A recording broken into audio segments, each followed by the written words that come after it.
सबसे पहले हम ये समझते हैं कितने तरीके का पानी होता है। तो आज अगर हम किसी से भी पूछें तो इंसान सिर्फ दो ही तरीके का पानी बताता है, या तो क्लीन वाटर होगा या डर्टी वाटर होगा।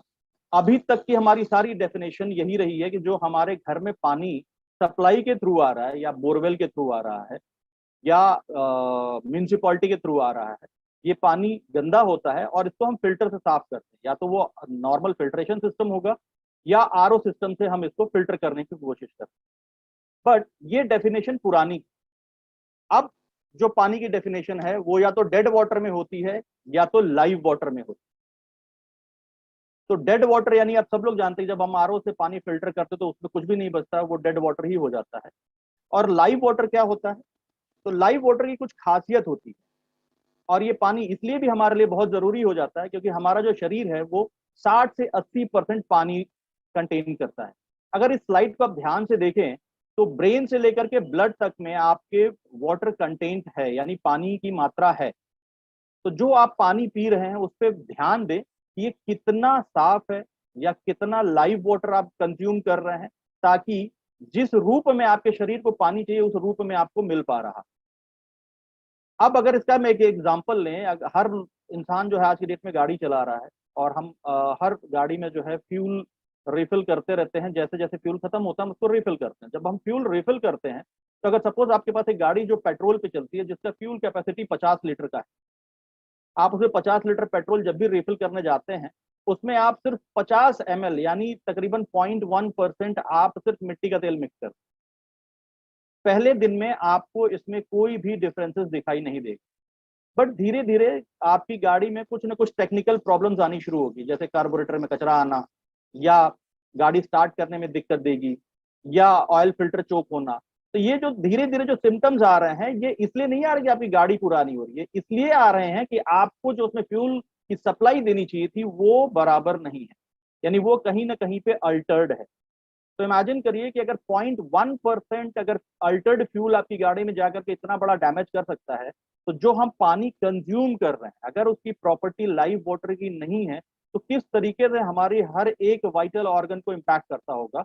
और बहुत सारी आपने रिसर्च पढ़ी होगी जिसमें यह कहा जाता है कि 80% डिजीज जो है वाटर जेनेटिक होती है। वाटर जेनेटिक इसीलिए होती है क्योंकि जिस पानी की जो क्वालिटी है वो क्वालिटी हम कंज्यूम नहीं कर पा रहे।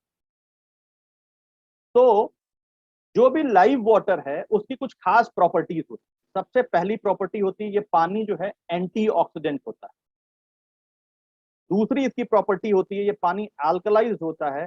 और तीसरी इसकी प्रॉपर्टी होती है कि ये पानी माइक्रो क्लस्टर्ड होता है। ये कोई भी लाइव वाटर की मैं बात कर रहा हूं, कोई भी लाइव वाटर आप लेंगे उसकी यही प्रॉपर्टीज होगी, तभी वो लाइव वाटर कहा जाता है। अब इन प्रॉपर्टीज को हम एक एक करके समझने की कोशिश करते हैं। ऑक्सीडेशन क्या होता है? ऑक्सीडेशन बिल्कुल वैसे ही है जैसे रस्टिंग होती है आयरन में, वैसे ही ऑक्सीडेशन प्रोसेस हमारी ह्यूमन बॉडी में भी होता है। इसको अगर हमें इमीडिएट इफेक्ट में देखना है तो आप एक सेब लीजिए, उसको आधा कट कर दीजिए। आधा कट करते ही ये सेब जो है तुरंत जो है लाल होना शुरू हो जाएगा। क्यों? क्योंकि सेब जो है धीरे धीरे सड़ना शुरू हो गया। तो जब तक सेब आपने काटा नहीं था तब तक ये नहीं सड़ा, लेकिन जैसे ही आप इसको काटते हैं ये सड़ना शुरू हो जाता है। और ये रिएक्शन बहुत तेजी से आपको दिखता है। ये अगर आप सिंपल आलू को भी अगर छील के हवा में रख दीजिए वो भी काला होना शुरू हो जाता है। ये होता क्यों है? क्योंकि हवा में जो है फ्री रेडिकल्स है जो हमारे किसी भी चीज के साथ रिएक्शन करते हैं, और रिएक्शन करने की वजह से ये बहुत तेजी से ऑक्सीडाइज होना शुरू होता है। सिमिलरली ह्यूमन बॉडी भी ऑक्सीडाइज होती है। इसका एग्जाम्पल आपने अपने नेबरहुड में देखा होगा। एक ही एज के ग्रुप में आपने देखा होगा कि कोई किसी इंसान का चेहरा जो है एकदम बूढ़ा दिखता है, किसी इंसान का चेहरा जो है बहुत यंग दिखता है। आप उसकी जो है एज की अंदाजा आप नहीं लगा सकते। तो ऐसा इसलिए होता है कि जिस भी इंसान की ऑक्सीडेशन बॉडी में बहुत ज्यादा होगा वो बहुत जल्दी बूढ़ा होगा। हिमांशु जी, एक मैसेज आ रहा था, वॉइस लो है, आपको लग रहा है? नहीं, all okay, please carry on. ठीक है। सो जिस इंसान के बॉडी में ऑक्सीडेशन बहुत तेजी से होगा वो बहुत तेजी से बूढ़ा होगा, और जिस इंसान की बॉडी में ऑक्सीडेशन स्लो होगा वो आपको काफी टाइम तक यंग देखेगा। ऑक्सीडेशन प्रोसेस को रोकना इम्पॉसिबल है, बस आप इसको जो है कंट्रोल कर सकते हैं। अब ऑक्सीडेशन हमारी बॉडी में क्या होता है? हमारे एटम की जो संरचना है उसमें इलेक्ट्रॉन, प्रोटॉन और न्यूट्रॉन होते हैं। तो जब कोई सेल इलेक्ट्रॉन रिलीज करता है तो वो ऑक्सीडाइज होता है, और यही ऑक्सीडेशन प्रोसेस है। और जब हमारी बॉडी में ऑक्सीडेशन होना शुरू होता है तो कुछ बहुत कॉमन सी बीमारियां हैं जो आपको दिखती हैं, ओबेसिटी, और ये सारे जो रीजन हैं ऑक्सीडेशन के, ये यहीं से शुरू होते हैं, ओबेसिटी से, डाइट से, exposure to radiation, smoking, alcohol, medication, pollution, even oil, आप सॉइल पोल्यूशन ले लीजिए, एयर पोल्यूशन ले लीजिए, वाटर पोल्यूशन, नॉइज पोल्यूशन, ये सारे के सारी चीजें जो है रिसर्च में पाई गई हैं कि ये सारा ह्यूमन बॉडी को ऑक्सीडाइज करने में बहुत ज्यादा मदद करता है, यानी बहुत तेजी से ऑक्सीडेशन होता है। अब इसको और थोड़ा सा इलेबोरेट करते हैं कि ऑक्सीडेशन होता है जब हमारी बॉडी में, तो एक्चुअली होता क्या है। तो ये तस्वीर आप देखिए एक डूबते हुए इंसान की है। आप लोगों ने सुना होगा कि जब कोई इंसान डूब रहा हो और अगर आपको तैरने नहीं आता तो आपको उसको बचाना नहीं चाहिए, क्योंकि डूबता हुआ इंसान जो भी उसको बचाने जाएगा उसको पकड़ के वो अपनी तरफ खींचने की कोशिश करता है ताकि वो अपने आप को बचा सके। और कुछ ऐसा ही हमारे ऑक्सीडेटिव सेल पे होता है। जब हमारा ऑक्सीडेटिव सेल एक इलेक्ट्रॉन रिलीज कर लेता है, यानी उससे निकल जाता है, तो वो अपने आप को इम्बैलेंस महसूस करता है। बिल्कुल वैसी ही संरचना होती है जैसे एक डूबते हुए आदमी की होती है। तो ये क्या करता है, हेल्दी सेल से एक इलेक्ट्रॉन चुराने की कोशिश करता है ताकि वो अपने आप को बचा सके, और फिर ये चेन रिएक्शन शुरू हो जाता है और धीरे धीरे ऑक्सीडेशन की स्पीड बढ़नी शुरू हो जाती है। अब यहाँ पे एंटीऑक्सीडेंट क्या करता है, एंटीऑक्सीडेंट जो है इलेक्ट्रॉन डोनर होता है, वो इमीडिएटली इसको एक इलेक्ट्रॉन देकर के कंट्रोल कर देता है और ऑक्सीडेशन की स्पीड स्लो हो जाती है। आप रोक नहीं सकते हैं, आप इसको स्लो कर सकते हैं। तो ये जो एक सेल जो ऑक्सीडेटिव बना था वो इमीडिएटली इलेक्ट्रॉन पाते ही जो है अपने आप को हेल्दी सेल में कन्वर्ट कर देता है। ये प्रोसेस है ऑक्सीडेशन। और जब ऑक्सीडेशन बॉडी में होता है तो ये बहुत सारी और बीमारियों को जो है पैदा करना शुरू करता है हमारे शरीर में, जैसे कैंसर है, अल्जाइमर है, पार्किंसन है, डायबिटीज है, हाई ब्लड प्रेशर है, क्रॉनिक सिंड्रोम्स है, अस्थमा, मेल इनफर्टिलिटी। ये सारी चीजें ऑक्सीडेटिव स्ट्रेस और ऑक्सीडेशन की वजह से हमारी बॉडी में शुरुआत होती है। यानी हम अपनी शरीर को उस स्थिति में ले जाते हैं जहां पे बीमारियां आ सके। अब इस स्लाइड को थोड़ा और आगे हम समझने की कोशिश करते हैं। तो ये जो हम एंटीऑक्सीडेंट की बात कर रहे हैं, ये करता क्या है हमारी बॉडी, इसको समझने के लिए मैं आपको टाइप्स ऑफ फ्यूल पे लेके जाता हूँ। जैसे कोई भी इलेक्ट्रॉनिक आइटम को आपको ऑपरेट करने के लिए आपको पावर सप्लाई देनी पड़ती है, उसमें आपको बिजली देनी पड़ती है ताकि वो चल सके। सिमिलरली अगर कोई भी आप ऑटोमोटिव ड्राइव करते हैं, उसको आपको फ्यूल, गैसोलीन, पेट्रोल, डीजल, कुछ ना कुछ आपको उसको देना पड़ेगा ताकि उससे वो चीज ऑपरेट हो सके और एनर्जी जनरेट कर सके। सिमिलरली हमारे सेल्स को भी ऑपरेट करने के लिए या अपना काम पूरी तरीके से करने के लिए हमें एंटीऑक्सीडेंट की जरूरत पड़ती है, ताकि हमारे जो भी फ्री रेडिकल्स हमारी बॉडी में बन रहे हैं उसको हम न्यूट्रलाइज करते रहें और हमारा बॉडी का हर एक सेल चार्ज होता रहे। तो एक तरीके का फ्यूल है हमारी बॉडी के लिए एंटीऑक्सीडेंट। इस एंटीऑक्सीडेंट को हम कहते हैं ऑक्सीडेशन रिडक्शन पोटेंशियल, और इसको हम नापते हैं मिलीवोल्ट। तो आप लेफ्ट साइड में जो भी देख रहे हैं पॉजिटिव ओआरपी में, चाहे वो सोडा है, प्यूरिफाइड वाटर है, आरओ वाटर है, डिस्टिल्ड वाटर है, टैप वाटर है, यानी हम जितने भी तरीके का पानी आज की डेट में पीते हैं, ये सारा कुछ हमारी बॉडी को ऑक्सीडाइज करता है। अब जब ऑक्सीडेशन हमारी बॉडी में हो रहा है तो इसको न्यूट्रल करने के लिए या इसको कंट्रोल करने के लिए हमें एंटीऑक्सीडेंट लेना पड़ता है। एंटीऑक्सीडेंट हमें कहाँ कहाँ मिलता है? ग्रीन टी में, विटामिन सी में, cod liver oil, fruit juice. अब जो मैं आपको बता रहा था कि बीमारियां आती हैं ऑक्सीडेशन की वजह से, यहाँ पे एक बहुत अच्छी रिसर्च है जो आज की डेट में हर एक इंसान को पता है। कोविड में कोई भी मेडिकेशन प्रिस्क्राइब्ड नहीं है, कोई भी इसकी पर्टिकुलर दवा नहीं है जो इसको क्योर कर सके। सिर्फ एक दवा है कि आप अपना इम्यून सिस्टम बूस्ट करें, यानी आपकी जो बॉडी बहुत ज्यादा ऑक्सीडाइज हो रही है उसको कंट्रोल करिए, जिसके लिए आप विटामिन सी लेते हैं। लिमसी टैबलेट आपने सुना होगा। इस समय डॉक्टर प्रिस्क्राइब कर रहा है कि आप हेल्दी खाना खाएं, आप बहुत ज्यादा फ्रूट्स लें, ग्रीन वेजिटेबल्स लें। तो ये सारी चीजें क्या कर रही हैं, आपको नेगेटिव ओआरपी दे रही है, यानी आपके ऑक्सीडेशन को स्लो डाउन कर रहे हैं। जब आपका ऑक्सीडेशन स्लो डाउन होगा तो वो किसी भी कंडीशन में आपकी बॉडी को उस लेवल पे लेके जाता है कि जहां आप बीमारियों से खुद लड़ सकते। तो जैसे कोरोना बिना दवा के भी ठीक किया जा सकता है, ऐसे बहुत सारे और भी डिजीज हैं जिनको आप बिना मेडिसिन के भी क्योर कर सकते हैं। अब मुझे लगता है यहाँ आपको ये चीज क्लियर हो गई होगी कि एंटीऑक्सीडेंट आपकी बॉडी के लिए कितना इंपॉर्टेंट। अब हम बात करते हैं कि जब एंटीऑक्सीडेंट हमारी बॉडी के लिए इंपॉर्टेंट है तो कितना चाहिए, बहुत ज्यादा चाहिए, बहुत कम चाहिए।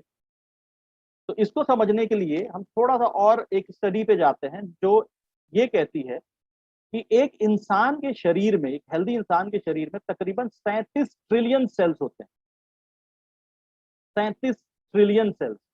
और एक सेल को जनरेट करने के लिए हमारी बॉडी को -70 मिलीवोल्ट एनर्जी खर्च करनी पड़ती है नया सेल बनाने के लिए।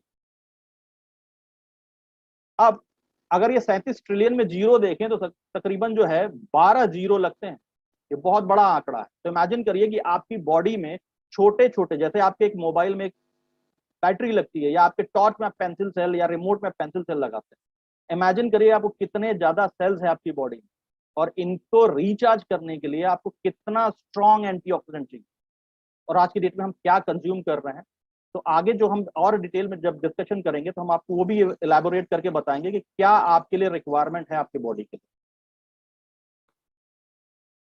अब जब एक छोटा बच्चा होता है, इन्फेंट, उसके एवरेज सेल की जो पोटेंसी है वो -35 मिलीवोल्ट होती है एक सेल की ताकत। और जब ये बच्चा बड़ा होता है तो एक एडल्ट के रूप में इसके एक सेल की ताकत होती है -25 मिलीवोल्ट। एवरेज की बात कर रहा हूं मैं, 37 ट्रिलियन सेल्स हैं। लेकिन एक थके हुए इंसान के जब सेल की ताकत ली गई थी तो ये -15 मिलीवोल्ट आई। अब यहां पे आप कंपेयर करिए, एक छोटा बच्चा जितना एनर्जेटिक होता है उतना एक एडल्ट नहीं हो पाता।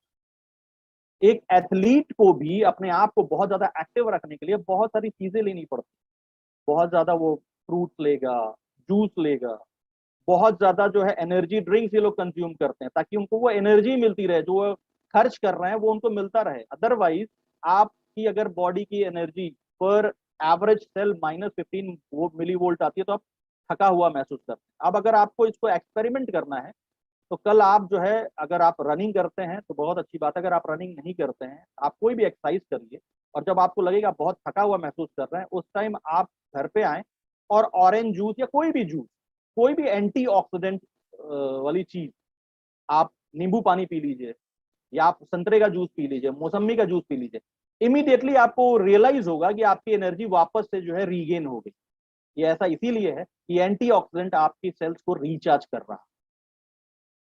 जब एक बीमार इंसान के सेल की जो पोटेंसी नापी गई तो वो -10 मिलीवोल्ट आई। तो इमेजिन करिए जब हम बीमार होते हैं तो यानी हमारी बैटरी एकदम ड्रेन हो गई। ये बिल्कुल वैसे ही होता है कि एक 100 वाट का आपने जो है पुराने जमाने का बल्ब लगाया है, उसको 220 वोल्ट चाहिए, आप उसको 110 वोल्ट दे रहे हैं, तो उसके फिलामेंट सिर्फ आपको कलर दिखाते हैं, रोशनी नहीं देते। ये बिल्कुल वैसे ही है कि आपकी बॉडी की एनर्जी एकदम वीक हो चुकी, आप बीमारी के नजदीक पहुंच चुके हैं, यानी आपकी बॉडी बुरी तरीके से ऑक्सीडाइज हो चुकी। तो दूसरी प्रॉपर्टी की हम बात करते हैं कि जितने भी लाइव वाटर है ये सारे अल्कलाइज्ड होते हैं। अल्कलाइज का मतलब पीएच स्केल पे 0 से लेके 14 तक का पीएच होता है। जब कोई भी चीज का पीएच 7 पे होता है तो उसको हम न्यूट्रल मानते हैं, और 7 से ऊपर जाता है तो अल्कलाइन होता है, और 7 से नीचे जाता है तो वो एसिडिक होता है। जैसे जो इन्वर्टर में बैटरी में हम पानी डालते हैं वो आपका 0 पीएच का होता है। स्टमक का हमारा एसिड जो है 1 पीएच के आसपास होता है। जो सिरका हम घर में यूज करते हैं वो तकरीबन 2 पीएच के आसपास होता है। ऑरेंज जूस तकरीबन 3 पीएच का होता है। वैसे ही अगर आप देखें तो जब आप एसिडिटी के लिए इनडाइजेस्टिव टैबलेट्स खाते हैं तो उसका पीएच 10 होता है पीएच स्केल पे। बेकिंग सोडा 9 पे होता है, समुद्र का पानी 8 पीएच पे होता है। तो ये अल्कलाइन और एसिडिक का बैलेंस हमारी बॉडी में, और इसको बैलेंस करना जरूरी क्यों है वो हम समझते हैं कि एसिड अल्कलाइन इम्बैलेंस होता है तो हमारी बॉडी में क्या चेंजेस आते हैं। कुछ बीमारियां आती हैं, ये आपने सुना होगा, बहुत कॉमन सी बीमारी लगती है एलर्जी, क्रॉनिक कोल्ड, यानी बार बार आप बीमार पड़ रहे हैं और आपका खांसी जुकाम जल्दी ठीक नहीं हो रहा है, सर दर्द, indigestion, acidity, inflammation, skin troubles, आपको रैशेस आ रहे हैं, घमौरिया हो रही है, ये सारी चीजें ना आपकी जब बॉडी एसिड अल्कलाइन इम्बैलेंस में जाती है तब ऐसा। और रिसर्च ये बताता है कि अगर आप बहुत ज्यादा एसिडिक बॉडी में चले जाते हैं तो कुछ कॉमन बीमारियां आपको घेर, cancer, diabetes, heart attack, high BP, high cholesterol, even premature ageing, premature hair greying, ये सारे कुछ आपकी बॉडी के इम्बैलेंस की वजह से हो रहे हैं। अब उसी से रिलेटेड एक रिसर्च हमने ली है, ये बहुत पुरानी रिसर्च है, डॉक्टर ओटो हेनरिच वर्बर्ग की। 1923 में इन्होंने कॉज ऑफ कैंसर ढूंढा था, जिसके लिए इनको नोबेल प्राइज मिला 1931 में, ऑलमोस्ट 100 साल पहले। इन्होंने बताया था कैंसर का सिर्फ दो ही बेसिक कंडीशंस होते हैं, एसोडाइसिस एंड हाइपोक्सिया, यानी ह्यूमन टिश्यू का एसिडिक होना और उस टिश्यू में लैक ऑफ ऑक्सीजन होना। ऑक्सीजन की मात्रा पूरी तरीके से अगर उस टिश्यू में नहीं पहुंच रही है तो वो टिश्यू अपने आप ही कैंसरस हो जाएगा। और इसके एग्जाम्पल में उन्होंने कोट किया था कि अगर किसी भी ह्यूमन सेल की जो एसिडिक है उसकी ऑक्सीजन सप्लाई आप सिर्फ 35% घटा दीजिए 48 घंटे के लिए, और उस सेल में अपने आप कैंसर, ये सेल अपने आप कैंसरस टिश्यू में कन्वर्ट हो जाएगा। यानी कैंसर किसी वायरस से नहीं आता है, ये इंटरनल ऑलमोस्ट हर ह्यूमन बॉडी में होता है। आपको सिर्फ सिचुएशंस बनाने की जरूरत है, और जैसे ही वो सिचुएशन बनेगी अपने आप वो टिश्यू जो है कैंसरस हो जाएगा। अब अगर इस एग्जाम्पल को आपको कंपेयर करना है तो आपने बहुत सारे केसेस में देखा होगा, गांव में जो औरतें रहती हैं, जो हाउस वाइफ हैं, जिनका घर में ही खाना बन रहा है, घर में ही खा रहे हैं, कभी उन्होंने पिज्जा बर्गर नहीं देखा, कभी कोल्ड ड्रिंक नहीं देखा, कभी रेस्टोरेंट में खाना नहीं खाया, वहां कैंसर कैसे पहुंचता है। तो अगर आप अब इसको कोरिलेट करें कि जो भी हम गांव में चीजें उगा रहे हैं, फल और सब्जियां, पहले हमने देखा था कि हम इतना ज्यादा यूरिया और फर्टिलाइजर और पेस्टिसाइड्स का यूज नहीं करते थे, आज हम कर रहे हैं।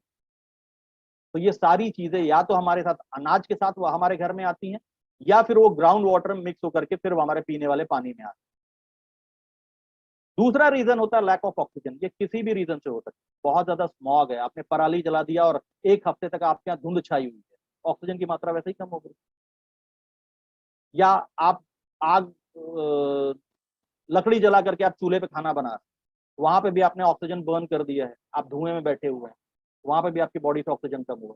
तो ये आपने सिम्टम दे दिया टिश्यू को एसिडिक होकर के हाइपोक्सिया में जाने, और यहीं से कैंसर डेवलप होना शुरू हो। इनकी रिसर्च थी कैंसरस टिश्यूज जो है हमेशा एसिडिक होता है और हेल्दी टिश्यू हमेशा अल्कलाइन होगा। तो इमेजिन करिए कि हमारे टिश्यू का अल्कलाइन होना कितना इंपॉर्टेंट है। तो आज जिस कंडीशन में हम खाना खा रहे हैं, आप इवेलुएट करके देखिए कि आपके खाने की डाइट में आपने आज दिन भर में जो भी खाया है, इसमें आज रात में बैठ के सोचिएगा कि उसमें से कितनी चीजें एसिडिक थी और कितनी अल्कलाइन। छोटे बच्चे हमारे घर में, 2 साल, 5 साल, 10 साल के बच्चे, वो भी इसी तरीके का खाना खा रहे हैं जो हम खा रहे हैं, बर्गर, पिज्जा। वो तो थोड़ा सा एक स्टेप आगे भी निकल जाते हैं कि हम बहुत ज्यादा एसिडिक खा रहे हैं, अल्कलाइन। आप आप डेली रूटीन के आज के चार्ट में देखिए, आपके घर में आपके बच्चों ने कितना आज फ्रूट्स खाया या कितना ग्रीन वेजिटेबल खाया, कुछ भी नहीं। या खाया होगा तो शायद एक एप्पल खा लिया होगा या 2 बनाना खा लिया होगा। तो हमारे 37 ट्रिलियन सेल्स को एल्कलाइज करने के लिए, आयनाइज करने के लिए, क्या ये मात्रा पर्याप्त है? तीसरी जो इसकी प्रॉपर्टी है, ये माइक्रो क्लस्टर्ड होता है ये पानी, यानी इसका जो स्ट्रक्चर होता है वो हेक्सागोनल होता है, इसमें सिर्फ 6 से 8 मॉलिक्यूल्स होते हैं। और जो पानी हम आज के डेट में बाहर अभी कंज्यूम कर रहे हैं, चाहे bottled water, tap water, RO water, distilled water, वो जो भी पानी आप पी रहे हैं वो सारे के सारे बल्क वाटर। और इस पे एक रिसर्च है डॉक्टर पीटर आगरे की, जिनको 2003 में नोबेल प्राइज मिला था। इन्होंने कहा था कि जब आप बल्क वाटर कंज्यूम करते हैं तो ये पानी आपके सेल्स को 60-40% में रेशियो में पेनिट्रेट करता है, यानी 60% पानी जो है आपके सेल्स को पेनिट्रेट करता है और 40% ऐसे ही फ्लश ऑफ हो जाता है। यानी आपने दिन भर में जो भी चीजें खाई थी उसके जितने भी न्यूट्रिएंट्स हैं, मिनरल्स है, विटामिन है, ये आपकी बॉडी में पेनिट्रेट करते हैं वाटर मॉलिक्यूल के साथ। अगर वो बल्क मॉलिक्यूल है तो 60-40 में पेनिट्रेट करेगा, और अगर आपने स्ट्रक्चर्ड वाटर कंज्यूम किया है तो 100% न्यूट्रिएंट्स आपकी बॉडी को एब्जॉर्प्शन में मिलेंगे, यानी उसकी एफिकेसी बढ़ जाती है। तो ये इस पानी पे इतना बड़ा रिसर्च या ये सारी जो इंफॉर्मेशन हम आपको दे रही है, शुरू कहाँ से हुई? ये शुरुआत होती है एक कंट्री से जिसने एटम बम झेला 1945 में। और जिस भी कंट्री पे, आपको पता है, जिस भी कंट्री पे एटम बम गिरता है बहुत सारी बीमारियां आती हैं। और आज की डेट में ये कंट्री नंबर 1 है टेक्नोलॉजी में, ऑलमोस्ट 70 साल बाद। ये कंट्री नंबर 1 है लॉन्जिविटी में। इमेजिन करिए कि कंट्री जिसने एटम बम झेला, जहां पे लोग बीमार रहते थे, जहां पे लोगों की उम्र घट गई, आज की डेट में 70 साल बाद इनकी लाइफ एक्सपेक्टेंसी जो है वर्ल्ड में सबसे ऊपर है। इसको हम कहते हैं वर्ल्ड का हेल्दीएस्ट नेशन है, क्योंकि यहाँ की एवरेज लाइफ ही 100 साल से ऊपर। ये छोटी सी कंट्री है जापान। जापानीज टेक्नोलॉजी के बारे में अगर हम बात करें तो कुछ ब्रांड्स है जिनको आप जानते होंगे। वैसे इनके 132 ब्रांड्स है वर्ल्ड वाइड जो बहुत ज्यादा एडमायर किए जाते हैं। इंडिया में कुछ ब्रांड्स है, सोनी, पैनासोनिक, होंडा, यामाहा। तो ये सारे ब्रांड इस कंट्री के हैं। तो इस कंट्री ने एटम बम झेला और 1950 में एक रिसर्च हो रही थी पानी के ऊपर रशियन साइंटिस्ट के द्वारा। 1950 में इन साइंटिस्ट को पता चला, तो इन्होंने सोचा कि अगर पानी हमारी बॉडी में 80% है तो इसको हमें करेक्ट करना चाहिए। और इस रिसर्च को उन्होंने यहाँ से टेक ओवर किया और उन्होंने कुछ मिरेकल वाटर्स पे जो है रिसर्च, फ्रांस, मैक्सिको, जर्मनी, मक्का, इंडिया, इंडिया में हमारा गंगा ग्लेशियर या गंगा जल जिसको हम कहते हैं, इस पर रिसर्च की।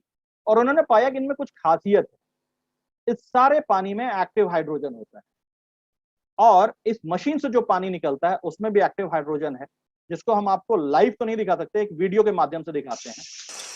With 2 lighters, we're gonna hear active hydrogen in Kangen water. Pretty with sparkling noise. The active hydrogen makes it very powerful antioxidant, and the antioxidants in our body fight off free radical damage and cellular damage, so it's very, very important. क्योंकि इस पानी में active hydrogen होने की वजह से ये चिंगारी की तरीके से जलता है। Alright, and और now जब इस पानी को आप ग्लास में भरते हैं, so first nation in the water, and the thousands of tiny bubbles that will be collected in the glass, तो थोड़ी देर के बाद and that's why we need to. होगा, ये ट्रांसपेरेंट So, यानी इस पानी को एक्टिव हाइड्रोजन के साथ ही कंज्यूम करना। ये छोटा सा डिवाइस है और एक डिवाइस 5 अलग अलग तरीके का पानी। सबसे पहला इसमें जो पानी पीने वाला है वो 9.5, 9 और 8.5 pH का है, जिसको कि आप अपने बॉडी के रिक्वायरमेंट के हिसाब से जो पीएच आपको चाहिए आप ट्यून करके आप इसको कंज्यूम करते हैं। इस मशीन में इतना स्ट्रॉन्ग एंटीऑक्सीडेंट की हमें रिक्वायरमेंट क्या है और कंपैरिजन क्या है। एक ग्लास कैंगन वाटर जब कोई इंसान कंज्यूम करता है तो उसकी बॉडी में जो एंटीऑक्सीडेंट जाता है उतना एंटीऑक्सीडेंट आपको 20 कप ग्रीन टी में मिलता है। या फिर जब आप 1 kg ब्लूबेरी खाते हैं तो जो आपकी बॉडी में एंटीऑक्सीडेंट जाता है वो इसके 1 ग्लास पानी में। या फिर आप 5 kg ब्रोकली खाएं, जब आप 5 kg ब्रोकली कंज्यूम करते हैं तो आपकी बॉडी में जो एंटीऑक्सीडेंट जाता है वो इसके 1 ग्लास पानी। तब इमेजिन करिए कि एक इंसान दिन भर में 8 से 10 ग्लास पानी पीता है और वो सिर्फ अगर कैंगन वाटर पिए तो उसकी बॉडी में एंटीऑक्सीडेंट का लेवल क्या होगा। फिर इस मशीन में एक और पानी निकलता है जिसको हम कहते हैं Kangen water, Kangen strong Kangen water 11.5 pH। ये कैंगन वाटर जो है यूज होता है आपके फ्रूट्स और वेजिटेबल वॉश में। ये फ्रूट्स और वेजिटेबल वॉश में क्यों यूज होता है वो हम आपको दिखाते हैं एक डेमो के रूप में। ये एक ग्लास में हमने पानी लिया है जो हमारे यहाँ टैप में आता है। दूसरे ग्लास में हमने आरओ का पानी लिया।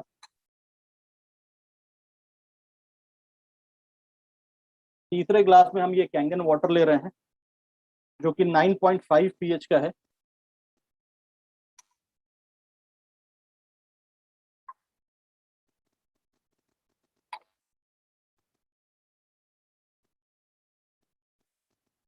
हम जब भी बाहर होते हैं तो हम बॉटल्ड वाटर पे ज्यादा ट्रस्ट कर लेते हैं कि ये सबसे बढ़िया पानी होगा।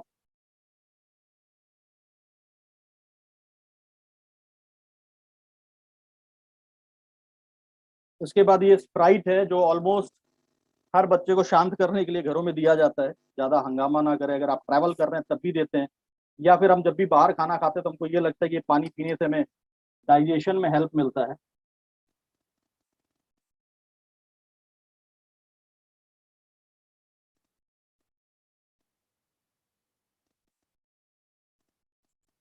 और ये अल्कोहल है, इसको भी हम आपको डेमोन्स्ट्रेट करके दिखा रहे हैं कि इसका हमारी बॉडी पे या कैंगन वाटर पे क्या इम्पैक्ट होता है।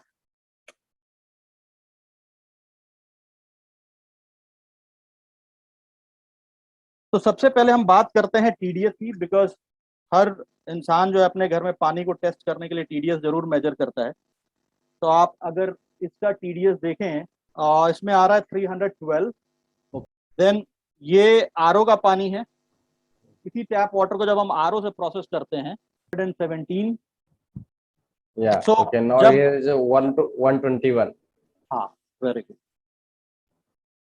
इसमें हमने लिया था 20 रुपए लीटर का पानी। 2 TDS है इसका।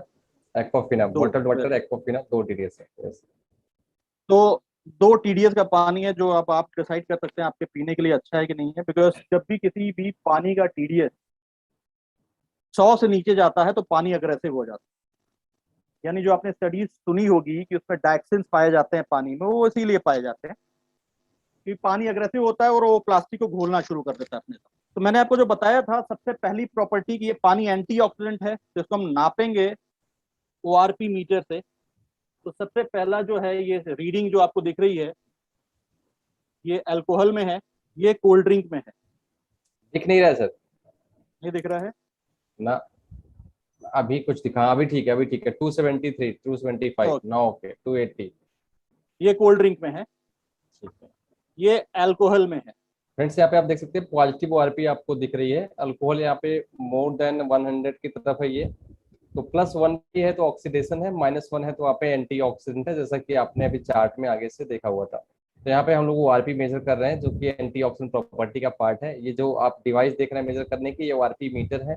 आप यहाँ पे देख पा रहे हैं कि सॉफ्ट ड्रिंक जो मार्केट में है, स्प्राइट हमने इसलिए लिया है क्योंकि इसका कलर व्हाइट है, और इसकी जगह पे आप ले सकते हैं कोक, मिरिंडा, थम्स अप, जो भी आप चाहेंगे। सारा का सारा कार्बोहाइड्रेट मिलाया रहता है, तो सब में सेम ओआरपी आपको दिखेंगी। तो more than 300 is the positive side. तो अब हम बहुत ज्यादा बात करते ऑक्सीडेशन हैं है। 20 रुपए लीटर का पानी। इसका भी ऑक्सीडेशन लेवल जो है मोर देन 270 200। के आसपास है। ये भी आपकी बॉडी को ऑक्सीडाइज कर रहा है। ठीक, देन ये आपका आरओ का पानी है, ये भी बॉडी को ऑक्सीडाइज कर रहा है। एंड ये टैप वाटर है, ये भी ऑक्सीडाइज कर रहा है।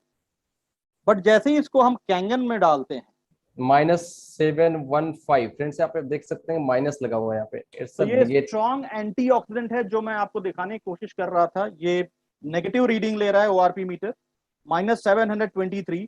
और इसको अगर आप 20 रुपए लीटर के पानी में डालते हैं, इमीडिएटली ये कन्वर्ट होकर पॉजिटिव में आ जाएगा।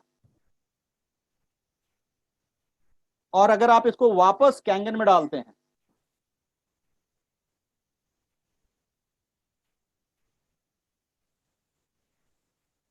तो ये डिजिटली हमने इसको चेक किया कि ये पानी जो है एंटीऑक्सीडेंट है, और इसमें जो ओआरपी है वो नेगेटिव में है। अब अगली जो हम प्रॉपर्टी देखने जा रहे हैं वो एल्कलिनिटी पे देखने जा रहे हैं, जो मैंने आपको एल्कलाइन चार्ट दिखाया था स्टार्टिंग में। तो सबसे पहले हमने अल्कोहल में डाला 3 ड्रॉप, पीएच लिक्विड है ये, पीएच टेस्ट करने के लिए। दूसरा हमने कोल्ड ड्रिंक में डाला। तीसरा हमने बॉटल्ड वाटर में डाला 3 ड्रॉप। फिर हम आरओ के पानी में डाल रहे हैं, टैप वाटर में डालते हैं। तो यहां तक अगर आप इसकी रीडिंग देखने की कोशिश करें,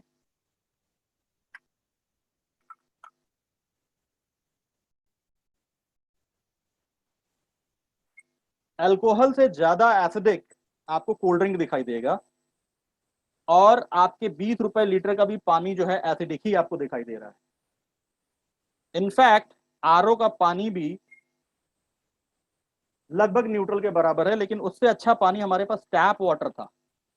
लेकिन इस टैप वाटर को हम नहीं पी पाते। नहीं पीने का रीजन क्या है कि हमें नहीं पता है कि इसके अंदर गुड टीडीएस है या बैड टीडीएस है। अब हम बात करते हैं कैंगन वाटर की। तो कैंगन वाटर में जैसे ही हम पीएच लिक्विड डालते हैं, ये 9.5 पीएच का पानी है। अब आप इमेजिन करिए कि इस पीएच का पानी आपकी बॉडी को, जो रिक्वायरमेंट है आपके सेल्स की, अल्कलाइन होने के लिए, बिकॉज आपके जो ब्लड का पीएच है वो भी 7.34 है। तो जब भी किसी भी घर में ये मशीन लगती है, जो भी इंसान इस पानी को पीना शुरू करता है उसके बॉडी पे क्या इंपैक्ट पड़ता है वो हम आपको दिखाने की कोशिश कर रहे हैं। अगर सपोज आप आरओ का पानी पी रहे हैं और आपकी बॉडी अल्कलाइन नहीं है, आपने कैंगन पीना शुरू किया, धीरे धीरे आपकी बॉडी जो है अल्कलाइन बननी शुरू होती है। अगर आप टैप वाटर पी रहे थे अभी तक, आप कैंगन पीना शुरू करते हैं, आपकी बॉडी जो है धीरे धीरे अल्कलाइन बनना शुरू हो जाती है। अगर आप बॉटल्ड वाटर पी रहे थे अभी तक, तो भी ये आपकी बॉडी को धीरे धीरे कन्वर्ट करना शुरू करता है। इनफैक्ट अगर आप इसको अल्कोहल में भी ब्लेंड कर दें तो भी ये इसको जो है एक बार न्यूट्रल कर देगा। बट आप कितना भी बढ़िया पानी पीते हैं, अगर आप कैंगन वाटर भी पी रहे हैं और आपने अगर जरा सा भी कोल्ड ड्रिंक पीना शुरू किया तो ये आपकी बॉडी को एसिडिक बनाना शुरू करता है। और आगे आपको मैं दिखा चुका हूं कि अगर आपकी बॉडी एसिडिक है तो क्या इंपैक्ट आपकी बॉडी पे पड़ता है। तो मैंने ये 2 ग्लासेस लिया है और दोनों में ये मैं मस्टर्ड ऑयल डाल रहा हूँ, बिकॉज आप जितना भी पेस्टिसाइड्स आप देखते हैं मार्केट में वो सारा ऑयल बेस्ड होता है। वो इसलिए यूज किया जाता है ताकि जब भी उसको अगर किसी पौधे पे या किसी फल पे छिड़का जाए तो पानी से वो वॉश आउट ना हो। तो इसमें अगर आप कोई भी पानी मिक्स करते हैं ऑयल में तो कोई फर्क नहीं पड़ता है। यानी आपने मार्केट से फ्रूट्स वेजिटेबल खरीदे, उसको आप घर पे लेके आते हैं, आप पानी से वॉश करते हैं, उस पर कोई इंपैक्ट नहीं पड़ता है, वो वैसे का वैसे पेस्टिसाइड्स इसमें जो है चिपका हुआ रहता है।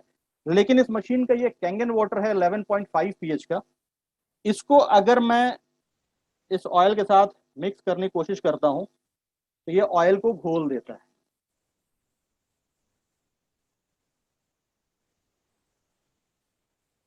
ये दोनों डिफरेंसेस आप देख सकते हैं। ये पूरी तरीके से घुल चुका है और इसमें जो है ऑयल अभी भी इस ग्लास में चिपका हुआ है, नीचे देखिए। तो 11.5 आपका डीग्रीजर है, जैसा कि आपने देखा ये ऑयल को मल्टीफाई कर देता है। तो ये आपको वेजिटेबल वॉश में, मेकअप रिमूवर में, स्टेन रिमूवर में, लॉन्ड्री क्लीनर, दांत साफ करने में आप यूज कर सकते हैं। तो इस मशीन से निकलने वाला हर एक पानी, चाहे वो आपका 11.5 है या 9.5 है, सारा पानी आयनाइज्ड है। तो अगर आप गलती से भी अगर इस पानी को पी लेते तो इसका ऐसा कोई साइड इफेक्ट नहीं है जिससे आप बीमार पड़ सकते हैं, क्योंकि इसमें हम हाइड्रोक्सिल आयंस को ब्रेक करते हैं, इसमें कोई भी केमिकल अल्टरेशन नहीं है, तो इसलिए इसका कोई भी रिस्की पार्ट नहीं। इनफैक्ट 11.5 को अमेरिकन एंटी कैंसर इंस्टीट्यूट में यूज किया जाता है कैंसर ट्रीटमेंट। इंडिया में एक हॉस्पिटल है टाटा मेमोरियल कैंसर हॉस्पिटल जो इस मशीन को यूज कर रहा है, और ये इकलौता हॉस्पिटल है इंडिया में जिसने अपने विजिटर एरिया में आरओ हटा करके ये मशीन लगाई हुई है पानी पीने के लिए।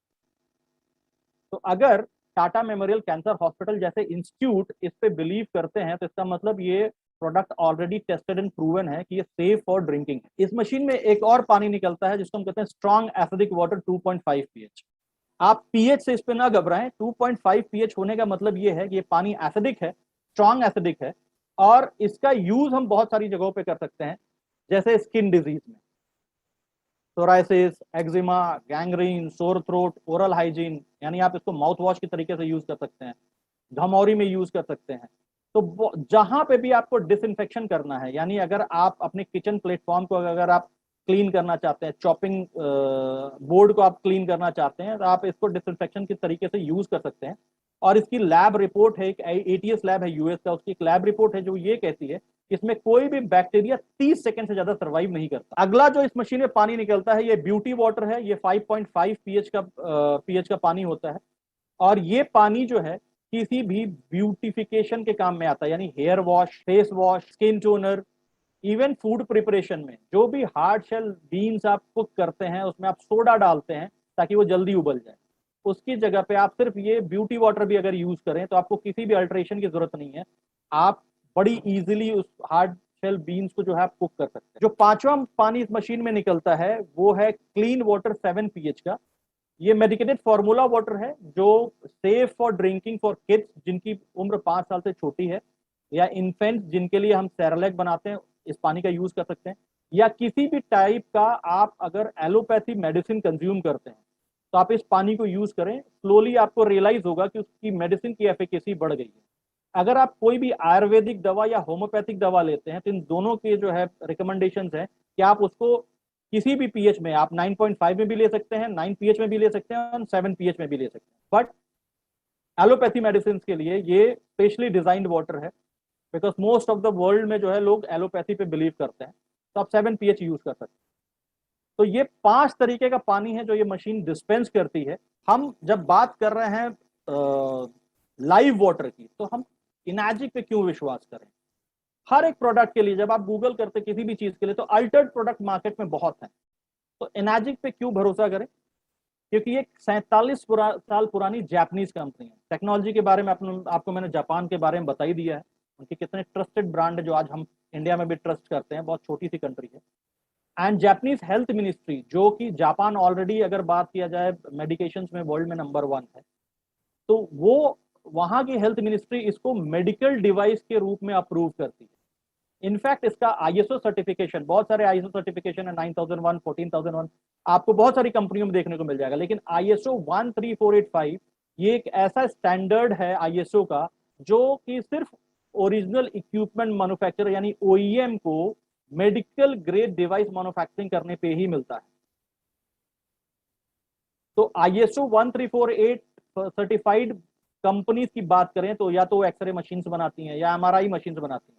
वर्ल्ड में ऐसी कोई भी कंपनी नहीं है जो इस मेडिकल सर्टिफिकेशन के साथ डोमेस्टिक यूज के लिए कोई इक्विपमेंट बनाती है। अगर सर्टिफिकेशन की बात करें तो वाटर क्वालिटी एसोसिएशन, जिसमें आज की डेट में हर बड़ी कंपनी जो आरओ बनाती है या वाटर फिल्ट्रेशन का काम करती है, ये सारी कंपनियां एक ऑर्गेनाइजेशन फॉर्म की हैं जिसको हम कहते हैं वाटर क्वालिटी एसोसिएशन। ये सब उसके मेंबर होते हैं। उन्होंने इनको गोल्ड स्टैंडर्ड अवार्ड दिया हुआ है, यानी वो ये कहते हैं कि इस मशीन का स्टैंडर्ड सोने की तरीके से, इतना शुद्ध। एंडोसमेंट की बात करें अगर, तो डॉक्टर हिरोनी शिन्या है जो मॉडर्न एंडोस्कोपी के को फाउंडर माने जाते हैं। अमेरिकन एंटी कैंसर इंस्टीट्यूट जो इसको रिकमेंड करता है। जापा, जिसमें 6500 जापानीज डॉक्टर हैं जो प्रिवेंटिव हेल्थ प्रिस्क्राइब करते हैं, वो इसको रिकमेंड करते हैं कि इसको हर एक घर में होना चाहिए।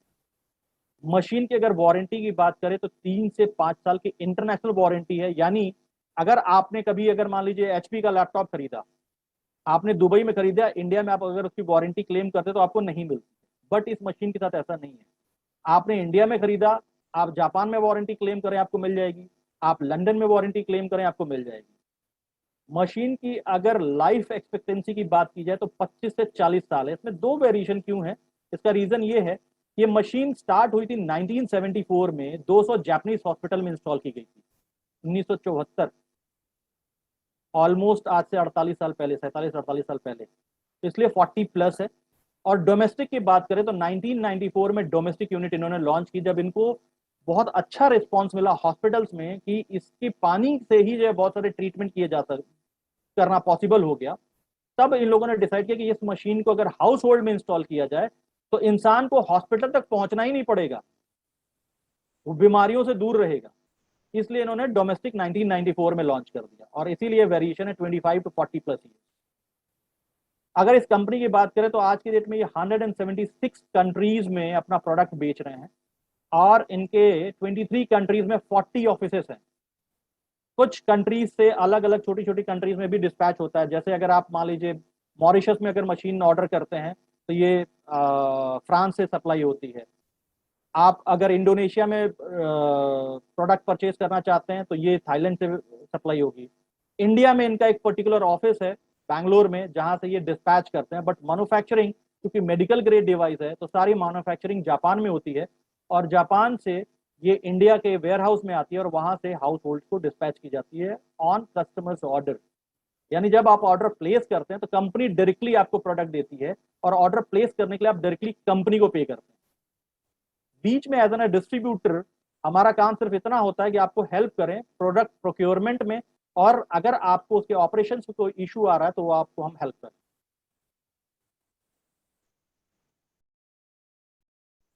ये कुछ सेलिब्रिटीज हैं जो इस मशीन को यूज कर रहे हैं। अगर इसमें आप देखेंगे तो फिल्म स्टार से लेकर के और Barack Obama, Donald Trump, Bill Gates जैसे लोगों की फोटो लगी हुई है। तो ये अगर मैं बात करूं बराक ओबामा, डोनाल्ड ट्रंप या बिल गेट्स की, तो ये लोग रेफरेंस में कोई चीजें नहीं खरीदते। अगर आप इस मशीन को परचेज करते हैं तो इस सेलिब्रिटी लिस्ट में अगला फोटो आपका भी हो सकता है। तो मैं चाहूंगा कि हर हाउस होल्ड में ये मशीन हो, बिकॉज हमने देखा है कि एवरेज आज के डेट में हम तकरीबन 4600 यूनिट यानी 4600 units average per month India में इंस्टॉल हो रही है।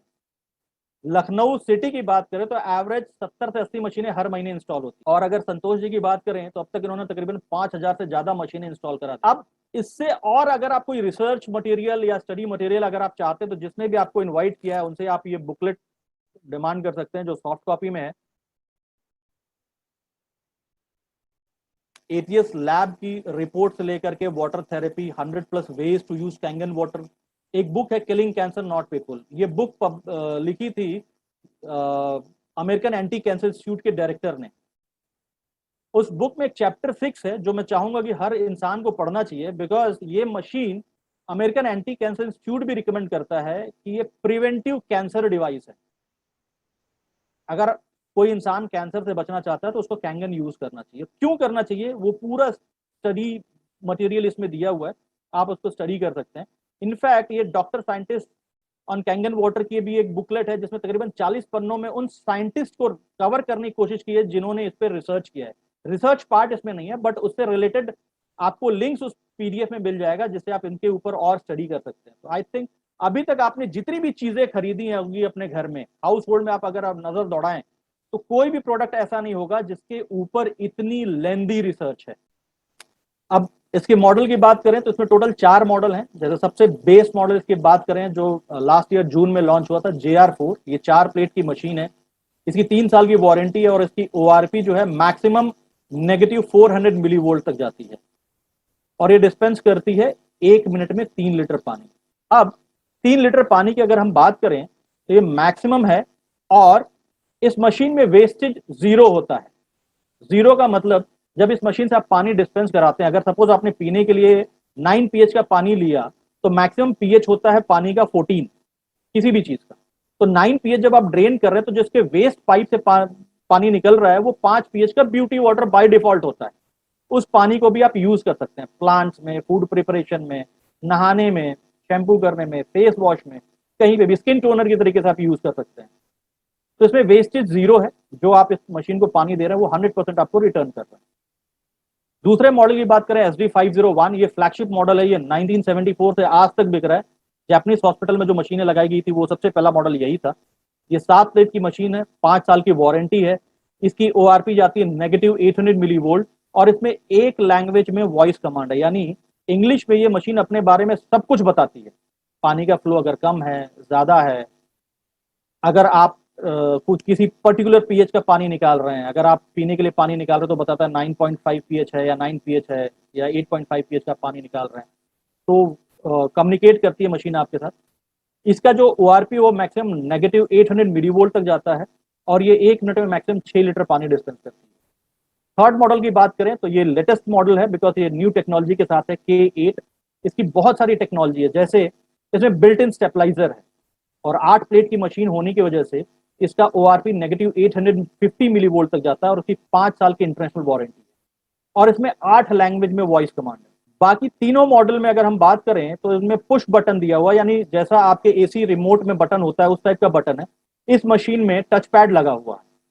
तो ये मशीन वॉइस कमांड के साथ साथ आपको स्क्रीन पे भी डिस्प्ले दिखाता है कि उस मशीन के साथ आप क्या एक्टिविटी कर रहे हैं। और इनफैक्ट ये मशीन इतनी ज्यादा हाईली टेक्नोलॉजी बेस्ड है, जब इस मशीन में अगर पानी का फ्लो बंद होता है तो मशीन ऑटोमेटिकली स्विच ऑफ हो जाती है और जैसे ही आप पानी का फ्लो ऑन करते हैं मशीन अपने आप फिर से ऑन हो जाती है। इसमें बिल्ट इन स्टेबलाइजर होने की वजह से आप इसको जापान में भी यूज कर सकते हैं या आप लंदन जा रहे हैं जहाँ 110 वोल्ट की सप्लाई है वहां पे भी यूज करिए। आप इंडिया आते हैं यहाँ पे भी आप यूज कर सकते हैं क्योंकि यहाँ पे 220 वोल्ट है, तो ये ऑटोमेटिकली आपके पावर सप्लाई को अपने हिसाब से एडजस्ट कर लेता है। लास्ट मॉडल की बात करें सुपर 501 की, तो ये 12 प्लेट की मशीन है, 3 साल की वारंटी है। इसमें -800 मिली वोल्ट का जो है ORP मिलता है मैक्सिमम। 1 मिनट में ये 12 लीटर डिस्पेंस करती है। तो जब हम बात करते हैं कि इसमें भी आप देखें तो 12 प्लेट है लेकिन ORP सिर्फ 800 मिली वोल्ट तक क्यों जा रही है जैसे SD501 में जाती है। तो एक्चुअली इसके अंदर 2 मशीनें हैं, 2 अलग अलग मशीनें हैं। एक 7 प्लेट की मशीन है और एक 5 प्लेट की मशीन है, इसीलिए इसमें 7 and 5 प्लेट्स लिखा हुआ है। एक पार्ट इसका सिर्फ 11.5 और 2.5 डिस्पेंस करने के लिए बनाया गया है, और दूसरा जो 5 प्लेट का मशीन है वो आपको SD501 की तरीके से पीने के लिए पानी, जो आप 9.5, 8.5 या आप 9 pH का पानी पीने के लिए लेते हैं, या आप ब्यूटी वाटर ले रहे हैं, या आप क्लीन वाटर ले रहे हैं, तो आपके लिए वो अलग 5 प्लेट यूज हो रहे हैं। जब आप 11.5 या 2.5 डिस्पेंस कराते हैं तो इस मशीन में आपको अलग से चैम्बर दिया हुआ है, तो इसलिए इसकी एफिकेसी और ज्यादा स्ट्रांग हो जाती है। अब अगर बात करें बाकी 3 मॉडल्स की, JR4, SD501, K8, इन तीनों को मेंटेनेंस आपको मैनुअली करना पड़ता है, जो बहुत इजी प्रोसेस है, यानी उसकी ई क्लीनिंग का प्रोसेस मैनुअली करना पड़ता है। और सुपर 501 में एक पुश बटन दिया हुआ है, जिसमें आप बटन पुश करते हैं और मशीन अपने आप क्लीन कर लेती है। इसके अलावा JR4, SD501, K8 में जब आप 11.5 और 8.5, यानी जिससे मैंने तेल फाड़ा था, और 2.5 जो सैनिटाइजर का काम करता है, इन दो पानी को निकालने के लिए आपको इलेक्ट्रोलाइसिस एनहांसर डालना होता है। बट सुपर 501 में उसके जगह आप टेबल सॉल्ट डालते हैं, यानी खाने वाला नमक। तो ये डिफरेंसेस है इन मॉडल्स में। अब अगर प्राइसिंग की बात करें तो JR4 की कीमत है 2,18,000, SD501 की कीमत है 2,77,000, K8 की प्राइस है 3,43,000 और सुपर 501 की प्राइस है 3,97,000। ये इंक्लूडिंग GST है। इसके बाद जो भी मॉडल आप ऑर्डर करते हैं, depending upon the area, courier charges आपको इम्प्लाई होगा, जो कि 2,000 रुपए है यूपी के लिए, नॉर्थ इंडिया के लिए 2,000 रुपए, कोई भी मॉडल हो। एंड इसके अलावा इंस्टॉलेशन, जो भी रिक्वायरमेंट्स हो आपके यहाँ इंस्टॉलेशन, अगर आपके यहाँ, चूंकि ये मशीन पानी फिल्टर नहीं करती, तो इसको आपको फिल्टर्ड वाटर देना ही पड़ता है। इसका काम आयनाइजेशन का है। तो अगर आपके घर पे फिल्टर्ड वाटर ऑलरेडी आ रहा है तो मशीन डायरेक्टली कनेक्ट होती है, अगर नहीं आ रहा है तो फिर हम आपके करंट RO को यूज करते हुए इस मशीन को सप्लाई देते हैं।